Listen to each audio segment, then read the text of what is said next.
Chapter 11 Massacre. In those days, the word massacre filled the white settlers with terror.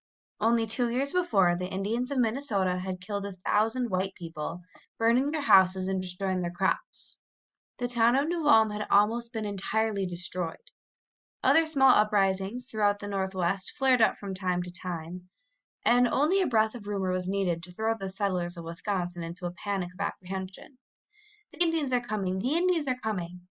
Without waiting to hear more, people packed what belongings they could carry and started the long journey back east. Others armed themselves as best they could for the attack and gathered together in groups, knowing that there was strength in numbers.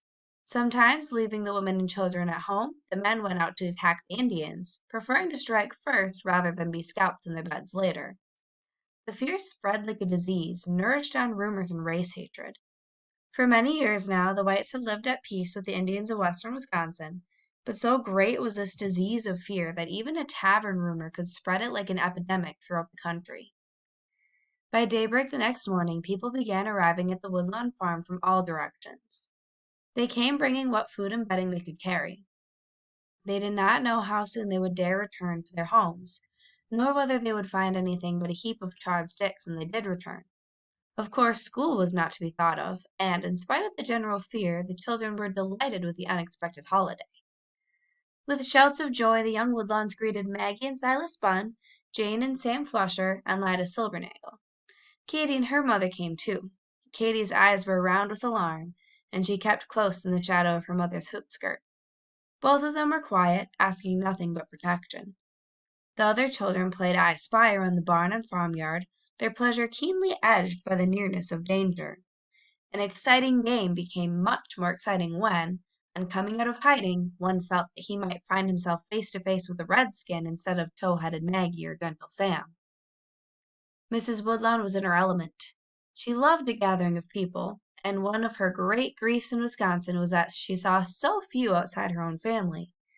Now she had all the neighbors here, and she could serve them beans as none but she outside of Boston knew how to bake, and slices of turkey which had their proper due of praise at last.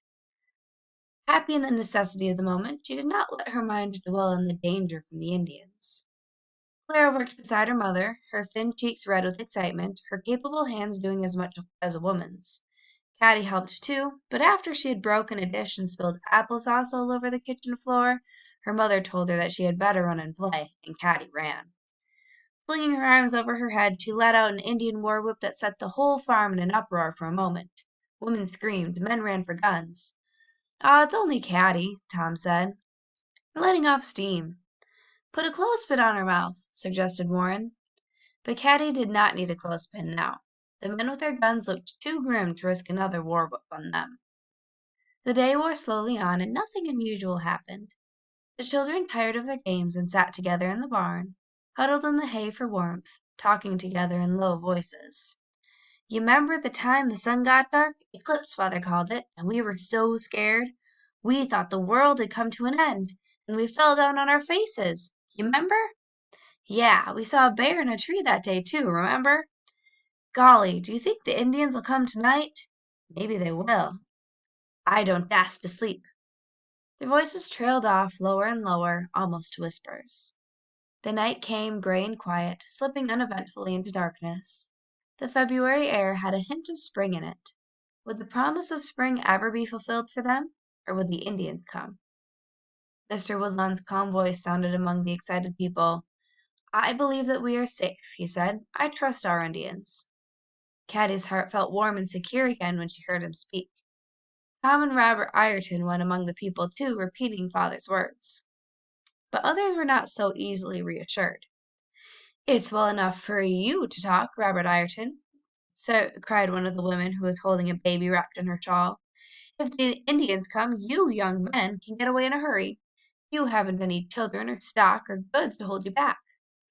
"Lady," said Robert in his rich Irish voice, "if the Indians come, sure, we young men will not be getting away in a hurry. We'll be by your sides, fighting to the finish." Caddie heard him say it, and straightened her shoulders like his. She could be as proud of Robert Ireton as she was of father. After dark, sentries were stationed about the farmhouse to keep watch during the night. and the women and children made their beds in the floor of the parlor after the bedrooms were filled. No one undressed that night, and fires were kept burning in the kitchen and dining room for the men to warm by when they changed their sentry duty. Windows were shuttered and lanterns covered or shaded when carried outside. A deep silence settled over the farm. They did not wish to draw the Indians' attention by needless noise or light. But the night passed as the day had passed, and nothing fearful happened. The children awoke stiff and aching and rubbed the sleep out of their eyes, surprised to find themselves lying in such queer places.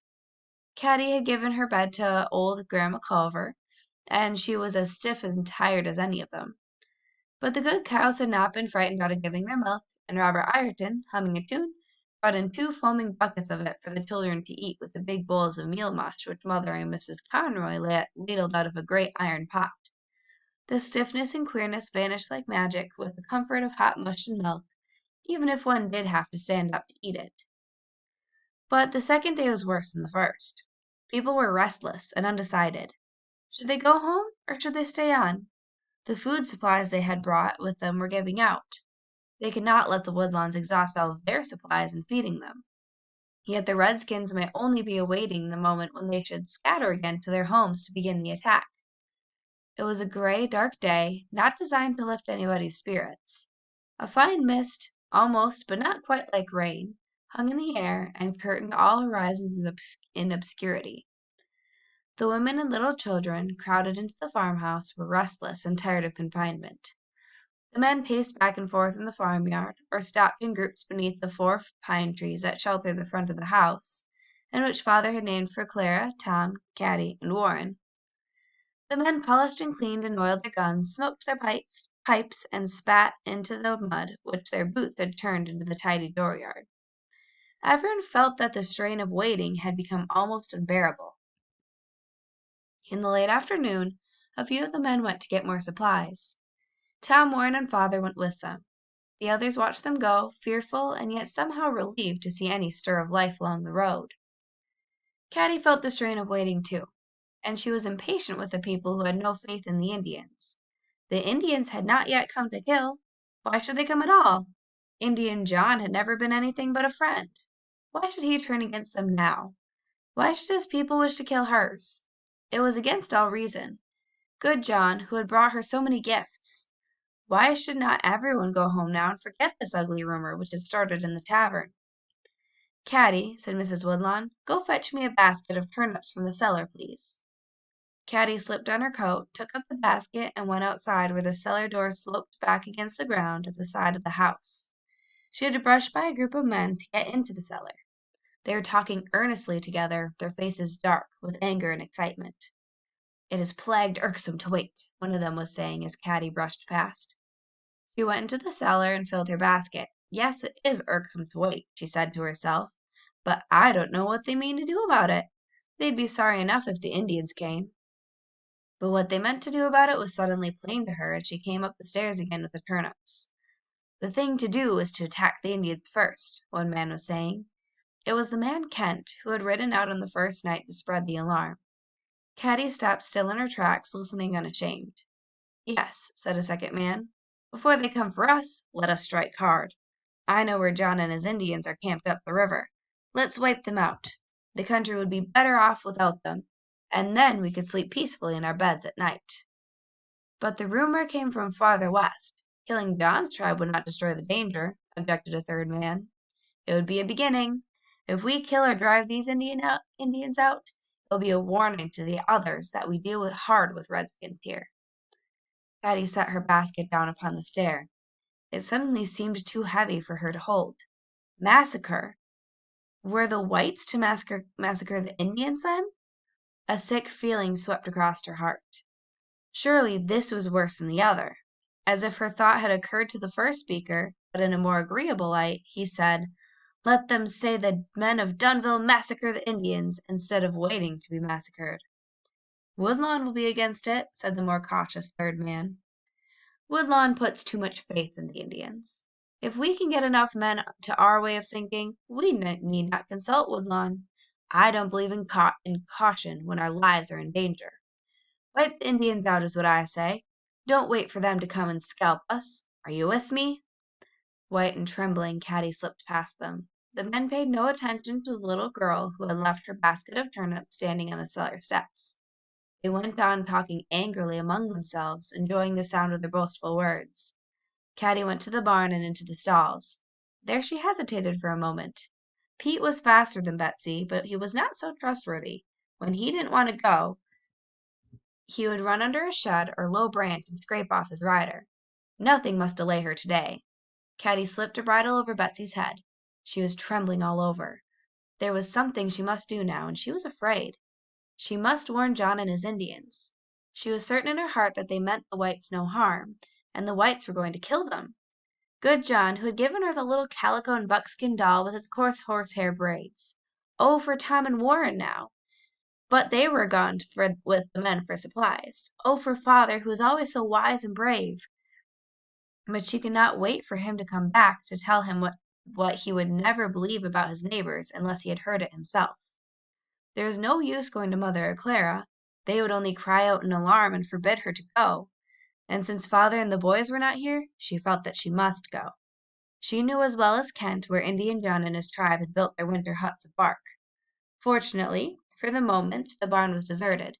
She must go while there was still time and before anybody saw her. She led Betsy to the little back door that opened toward the river. There was only one field to cross there, and then she would be in the woods. The barn would shut off the sight of her departure from the house and the road. She had her hand on the latch of the door when someone said, "Caddie." Caddie's hazel eyes blazed black in her white face as she turned. But it was only Katie Hyman who had followed her into the barn. Katie's delicate face, framed in its pale halo of hair, was full of alarm. "Caddie, what are you doing? Where are you going?" "Oh, Katie," said Caddie with a choking noise like a sob. "They're going to kill John and his Indians because he hasn't come to kill us. I've got to warn him." "You wouldn't go to the Indians now," said Katie. "Oh, Caddie, no, you couldn't do that." "I've got to," said Caddie grimly. "They must have a chance to get away. Don't tell a soul where I've gone, Katie. Cross your heart." Katie hesitated, her eyes wide with terror. Caddie had always been the leader at school. It was impossible for gentle Katie to disobey her. Her fingers made a feeble crisscross in the direction of her heart. "Cross my heart," Katie whispered. Caddie flung herself on Betsy's back and dug heels into her flanks. She was away across the field and into the dripping wood. The gray mist was turning into a fine rain. There was still snow in the wood, and there would still be ice in the river. Katie shivered. She closed the small barn door and stood still with both hands pressed against her heart. An old cat, who had kittens in the loft, came by on noiseless feet, a dead mouse hanging from her mouth. She stared back, her own eyes round with fear. "I crossed my heart," she whispered.